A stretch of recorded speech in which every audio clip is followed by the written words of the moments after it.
yitwa Rugaju Rigani, ni umwe mu banyamakuru bakomeye hano mu gihugu cyacu cy'u Rwanda. Ni umunyamakuru dufata nkaho ari we wa mbere haba mu busesenguzi ndetse no mu kujya inama zisanzwe. Ariko ndagira ngo ukurikire ikiganiro ubwe yatanze avuga yishongora yiyumva ku rwego ruri hejuru.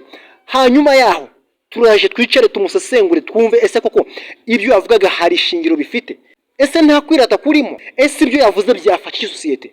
Rigoga ndasiriza Rugaju hanyuma twumve uburyo agiye kwivamo. Rugaju, uyu mwaka turi kugana ku musozo, urashimira nde? Ndashima Imana cyane kubera yuko no mwaka wabaye mwiza cyane. Banatekereza ko ari umwaka wangu ariko no mwaka wambereye mwiza cyane kurusha indi yose. Nawugizemo umugisha mwinshi cyane mu bifatika. Imana abanye nanjye, umwaka nabonyemo akanyenyeri gatubutse. Ni umwaka nakoneyemo amafaranga kabisa. Ni n'umwaka nanagizemo ikibazo ndafungwa, nyuma ndafungurwa, naryo nishimwe rikomeye. Uyu ni umwaka w'imfura ku yindi yose igihe umaze kwisi kuva navuka kabisa. Niwo mwaka wambereye mwiza. Kwezi kwa karindwi no kwa munana abantu barabateye buriya byarakugoye cyane. Nawe byo byamfashije kubona inshuti z'ukuri z'umumaro. Buriya uzasengere Imana kugwishura ibiri mu mitima y'abantu bitasabye ko udasakuje ubirebe uri ahantu witaruye, uri ahantu urebe buri wese uko avuga, uko yitwara mu gihe runaka, umenye uko klasa abantu, umenye none abo usigarana, Imana iguye kujonjora. No kuvuga ngo hari ikintu dusengera buri gihe ngo Mana ngo mpubwenge. Buri uri muri gereza Imana iba yaguhaye ubwenge. No kuvuga ngo nahani guha gupima neza uriwe n'abantu bawe. Wadushyize ku munzani sinkubeshye nyine ntago naza ngo nkora icyo bita raporo bya bindi batangaga birete muri segonderi cyangwa muri primaire bahamagarira ku murongo abantu bose, ariko mba nzi ngo uyu muntu bivaha bikagera. None bireba abantu bakomeje kugaruka mu buzima bwanjye nyuma y'icyo gihe. Those are the same people n'ubundi fata nk'abantu bagaciro kuri njye. So n'umuryango wanjye n'inshuti nke z'umumaro, abandi nyine bakaba icyo bita raburiya n'intuza niba birimbye Sebanani ngo bari abagenzi nyine bigendera, twari twarahujwe n'imihanda bakaba ati buriya disa azabura umurindi. Birangira nsohotseyo ndavuga ni none ubwo nta kundi nyine. N'umwaka njye wambereye mwiza pe, waranryoheye kabisa. Hari ibintu abantu bavuga ngo umuntu ngo aracyari ngo kora ngo bizaza, aho ngeze niba bitaraza ubwo nyine ntibizaza. Ibera ari ukuntu umuntu akomeza ngo gishyiramo akagufu ngo bizaza.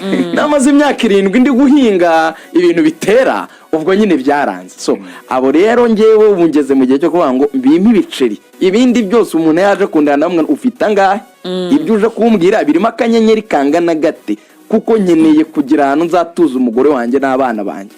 Ibyo bintu byo kuvuga ngo reyo ngo aperi ngo shaka zandani ngo bizaza, zandani ziri mangahe. Sesenguye ibi bintu amaze kuvuga, ndumva harimo ikintu nakita ngo ni ukwikuza. Ndavuga muri rusange ni amahirwe kuba waragiriwe umugisha ukagera aho uva ukagera n'aho ugera, ariko igiteye agahinda ni uburyo umuntu amara kurenga urwego rumwe yagira ku rundi rwego rundi, ugasanga yirengagije ba bandi yasize kuri rwa rwego rwo hasi. Ahangaha tugendane neza, ntabwo natoteje umuntu, nta nubwo nibasiye umuntu. Ibi ndi kubivuga muri rusange ngende kuri speech ya Rugaju Rigani yavuze.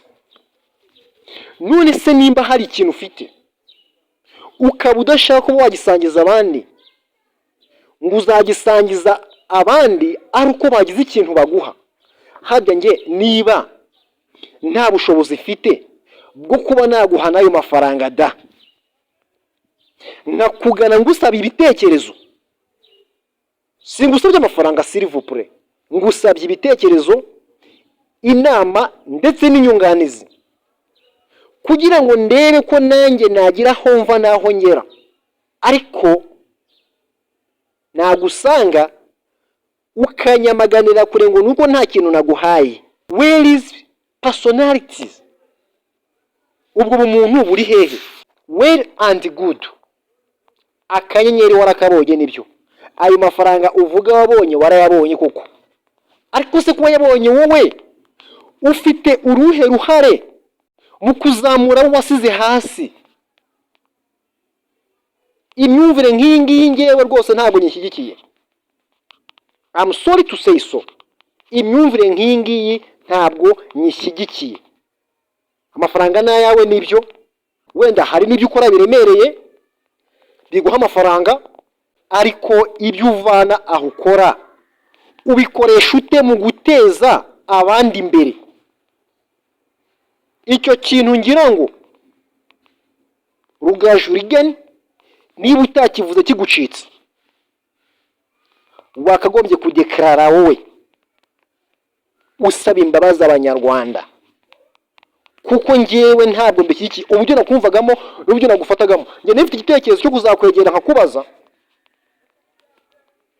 ukaba wanangira inama wenda sometime, ariko nk'abantu bakiri hasi bagikeneye kuva kuri level imwe bashaka kujya kuri level yo hejuru, niba baramuka bumvise ibyo byuri kuvuga bazaba bakikwegereye, biragoye. Bazama kuri ya level bari bariho, kandi bakabaye bagira aho bava naho bagera. Wisha imitekerereze y'abashaka kugana wowe bwawe. Iki kintu gikosoke, utange indi message yindi ikurura abanyarwanda n'abanyarwandakazi bagusange. Ntugomba kwakira abantu baguhaye amafaranga gusa. Gushaka amafaranga ni byiza, ariko amafaranga atanahari wanafasha abantu. Ubwo se abantu bose bagiye bavuga ngo kugira ngo mbone icyo nguha nuko ugomba nawe kugira icyuma. Abadafite bazabaho bate? Ese abo badafite bazagira bate? Ako kantu ugatekerezeho neza. Bitabaye ibyo rwose icyizere wari ufite na sosiyete kiraza gutakara, kandi ari wowe wabigizemo uruhare. Sosiyete iragukunda ni byiza, ariko se nutangira kuyihunga ukumva ko ugomba kubana n'abakire, utabana n'abakire ukabana n'abantu bafite duke ariko nabo baguhayeho, none se iyo sosiyete tuzaba turi kubaka azaba ari sosiyete nyabaki? Aya rwose aha ntabwo ngushyigikiye habe n'aka na gato. Faranga na yawe nta muntu muyarwanira, ariko kwikuza, kuyiratamo, ukumva ko urenza abandi bantu bandi, kutabana n'abakene, ibyo ngibyo ni zero, ntacyo bimaze. Abantu bose mugomba kubana ku rwego rumwe. Simvuze wowe gusa, ndavuga muri rusange. Ngaye nguko.